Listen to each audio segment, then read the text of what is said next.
Google map की मदद से आप अपने मुकाम को पता लगा सकते हैं? बताइए कैसा लगाएंगे बता आप। अच्छा ये भारत है क्या? अच्छा भारत में गया, वहाँ से जाने के बाद कहाँ गए फिर आप?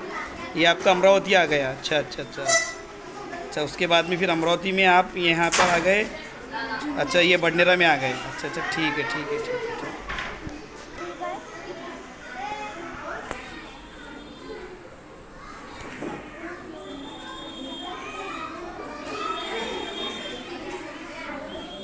ये दरगाह, ये स्कूल है, ये अच्छा स्कूल है कि हमारी ये दरगाह है, ये स्कूल है। हमारे स्कूल का कमरा बताओ। ये हमारी स्कूल। अच्छा अच्छा अच्छा।